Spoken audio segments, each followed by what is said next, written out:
చూస్ country delight, live better. ఇప్పుడే country delight యాప్ని download చేసుకోండి. సో ప్రస్తుతం నాతో పాటు ఉన్నారు షెత్తుచెర్ల పరీక్షిత్ రాజ్ గారు అండ్ వాళ్ళ భార్య పాముల పుష్ప శ్రీవాణి గారు. నమస్తే అండి. నమస్తే. సో ఇన్ని సంవత్సరాలు 10 సంవత్సరాల పాటు అందరూ పాముల శ్రీవాణి భర్త పరీక్షిత్ రాజు అన్నారు. కనీసం ఇంటర్వ్యూలలో ఇప్పుడన్నా కానీ ఇటు మార్చేద్దామని ఇటు చెప్పి ఇటు తీసుకొచ్చాను. సో లేడీస్కి అదే సంతోషంగా ఉంటుంది, అంతేనా?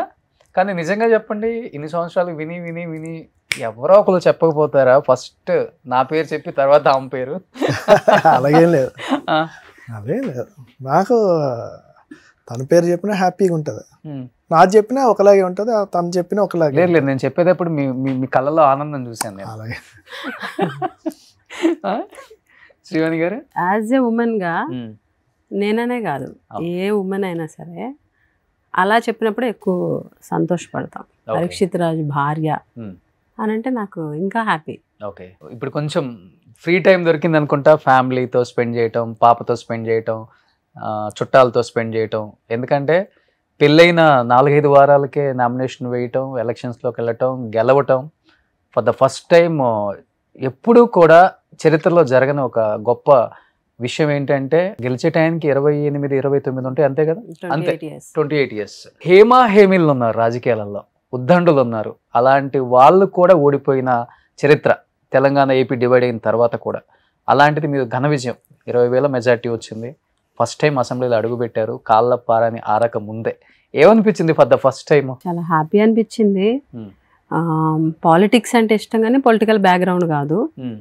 మ్యారేజ్కి ముందు, ఓకే. మ్యారేజ్ తర్వాత అంటే వీళ్ళ పెద్ద ఫ్యామిలీ, పొలిటికల్గా విజయనగరంలో వెల్ నోటెడ్ ఫ్యామిలీ. సో అలాంటి ఫ్యామిలీకి కోడలుగా వెళ్ళడం వైఎస్ఆర్ కాంగ్రెస్ పార్టీ నుంచి, అది కూడా నాకు ఇష్టమైన పార్టీ నుంచి, నేను ఎంతో అభిమానించే అభిమాన నాయకుడు అధ్యక్షుడిగా ఉన్న పార్టీ నుంచి పోటీ చేయడం అనేది చాలా జన్మజన్మల అంటే సుకృతంగా నేనైతే భావిస్తాను. గెలిచిన తర్వాత అంటే ఎమ్మెల్యేగా పోటీ చేసి చాలా తక్కువ టైంలో, మ్యారేజ్ అయినా జస్ట్ ఒక 1 month 1.5 monthలోనే నేను ఎమ్మెల్యే అవ్వడం, కాళ్ళపార మీరు అన్నట్టుగా కాళ్ళపార అని ఆరకుండానే పొలిటికల్గా ఎంట్రీ అవ్వడం, ఎమ్మెల్యే అవ్వడం. ఓకే, చాలా ఊహించండి కదా, ఎంతోమంది కలలుగా అంటారు ఈ పొజిషన్ ఎమ్మెల్యే అవ్వాలి అని అంటే. అవును, ఎన్నో ఏళ్ళు కష్టపడాలి. అలాంటిది మా ఫ్యామిలీ వల్ల, జగన్మోహన్ రెడ్డి గారి వల్ల, వైఎస్ఆర్ కాంగ్రెస్ పార్టీ వల్ల నెల రోజుల్లో ఎమ్మెల్యే అయ్యాను. హ్యాపీ. మీరు మాట్లాడుతుంటే మీ పక్కన వాళ్ళు వినొచ్చు, ఆయన పక్కన ఉన్న వాళ్ళు వినడం చాలా కష్టం. అంటే వాయిస్ కూడా అంత వినిపించే మనిషి కాదు. అలాంటిది 2014లో మీ వాయిస్ పనిచేసిందంటారా, లేకపోతే షెత్తుచెర్ల బ్రాండ్ పనిచేసి గెలిచిందంటారా? అసలుకి ఆబ్వియస్గా 2014 ఎలక్షన్ నేను ఎవరికి కూడా అంత తెలియదు. పార్టీ అండ్ మా ఫ్యామిలీ, అంతే. మా ఫ్యామిలీని బట్టే టికెట్ ఇచ్చారు. మా మామయ్య గారు చంద్రశేఖర్ రాజు గారు, అలాగే పరీక్షిత్ రాజు గారు. మా ఫ్యామిలీ లెగసీని బట్టే వైఎస్ఆర్ కాంగ్రెస్ పార్టీ జగన్మోహన్ రెడ్డి గారు టికెట్ ఇవ్వడం జరిగింది. పార్టీ మా ఫ్యామిలీ బ్రాండ్. 2014 నేను గెలవడానికి 100%. అంతే.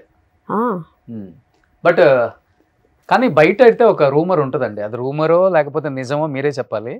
కేవలం ఎలక్షన్స్లో మా ఫ్యామిలీ ఉనికి చాటుకోవటం కోసం ఒక గిరిజన బిడ్డను చేసుకోవాలి కాబట్టి మా కుటుంబంలోకి పర్మిషన్ ఇచ్చి తీసుకోవాల్సి వస్తుంది. కానీ యాక్చువల్గా చెప్పాలంటే మీది లవ్ మ్యారేజ్ కాదు, రాజకీయ ఉనికి కోసం శ్రీవాణి గారిని, అంటే నేను పెద్ద పెద్ద పదాలు వాడడమే కానీ తన్ను కూడా తన ఇష్టాలు చంపుకొని మీ ఫ్యామిలీలోకి రావాల్సి వచ్చిందన్నమాట వాస్తవం? లేదు, అది వాస్తవం కాదు. యాక్చువల్లీ ఏంటంటే మేము ఎమ్మెల్యే టికెట్ కోసం జగన్ గారి దగ్గరికి వెళ్ళి ట్రై చేస్తుంటే జగన్ గారు ఒకసారి పిలిచి, క్యాస్ట్ అనేది కోర్టులో కొంచెం కాంప్లికేషన్ ఉంది, మీ క్యాస్ట్ సర్టిఫికేట్ ఉంది కదా, సో ఇంకెవరికైనా అంటే మీరు చెప్పిన వాళ్ళకే ఇస్తాము, మీరు గెలిపించుకోండి, గవర్నమెంట్ వచ్చిన తర్వాత నేను ఎలాగో ఉంటాను కాబట్టి నేను మీకు సపోర్టివ్గా ఉంటాను అని అన్నారు. సో అదే నేను ఫస్ట్ టైం జగన్ గారిని కలవడం అనమాట. సో సార్ నేను మాట్లాడచ్చు, ఫస్ట్ టైం అప్పుడే కలవడం.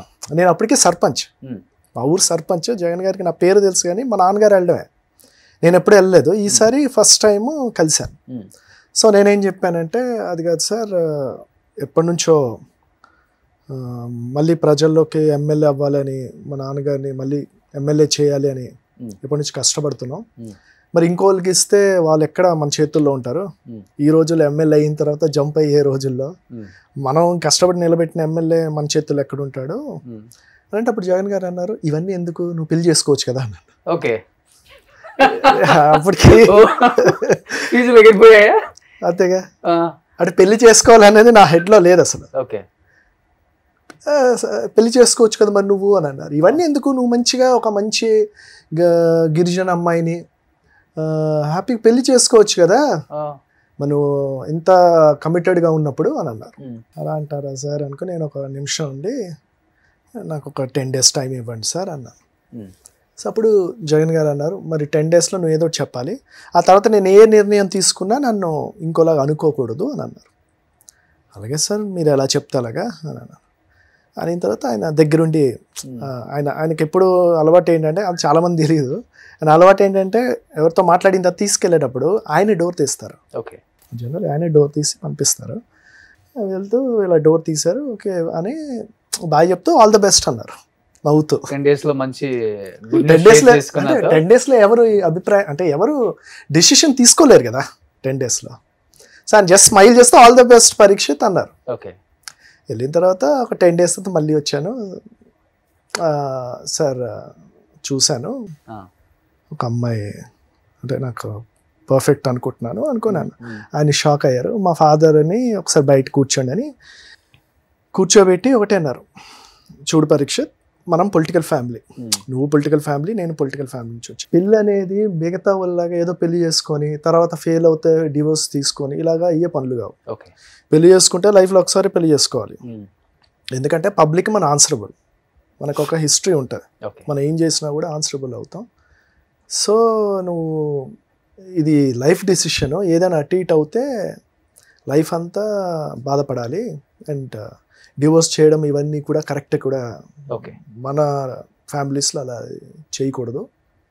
నువ్వు తర్వాత నువ్వు ఫేస్ చేయాల్సి వస్తుంది. ఏది జరిగినా నువ్వు తొందరపాటు నేను ఏది you like my brother, life long నేను నీకు సపోర్ట్గా ఉంటాను, హేస్టీ డెసిషన్స్ వద్దు అని చెప్పారు. గొప్ప విషయం కదా అలా చెప్పడం. ఆయన అది చాలామంది తెలియదు కదా, బయటికి తెలియదు. ఆయన అలా చెప్పారు. చెప్తే లేదు సార్, నేను బాగా ఆలోచించే సంబంధాలు చూశాను, నాకు ఎందుకో రైట్ అనిపించింది. ఓకే, మీ నోట్ నుంచి రావడం తర్వాత సంబంధాలు చూడడం నాకు రైట్ అనిపించింది. సో నేను మ్యారేజ్ చేసుకుంటాను సార్ అని చెప్పాను.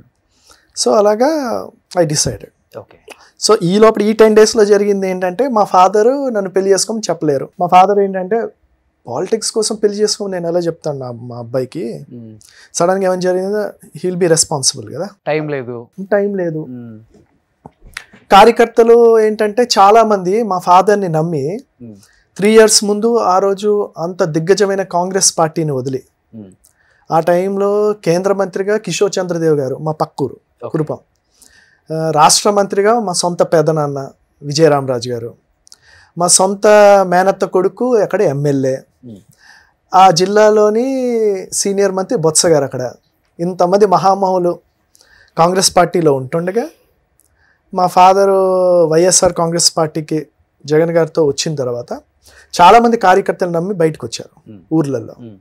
మరి బయటకు వచ్చిన తర్వాత 2 years తర్వాత టికెట్ లేకుండా మనము ఎమ్మెల్యేగా వెళ్ళకపోతే ఈ కార్యకర్తలందరి పరిస్థితి ఏంటి ఊర్లలో? సో వాళ్ళందరూ నా దగ్గరికి వచ్చి, బాబు మీరే ఏదో ఒక నిర్ణయం తీసుకోవాలి, మేము ఇలాగైతే ఊర్లో వదిలేసి వెళ్ళిపోవాలి, ఇప్పుడే మనం ఊళ్ళో బయటకు వచ్చాం, మరి ఏ నిర్ణయం తీసుకున్నా మీరే తీసుకోవాలని చెప్పారు. దెన్ ఐ థాట్, ఎలాగ మనం పాలిటిక్స్లోనే ఉండాలి జీవితం, మనం నమ్ముకొని ఇంతమంది వచ్చారు, ఇంతమందికి మనం భరోసా ఇచ్చాం, సో నాపై ఉంది ఏ డిసిషన్ తీసుకోవాలని. దెన్ నేను మా ఫాదర్ దగ్గరికి వెళ్తే, నేను పెళ్లి చేసుకుంటాను డాడీ అని చెప్పాను.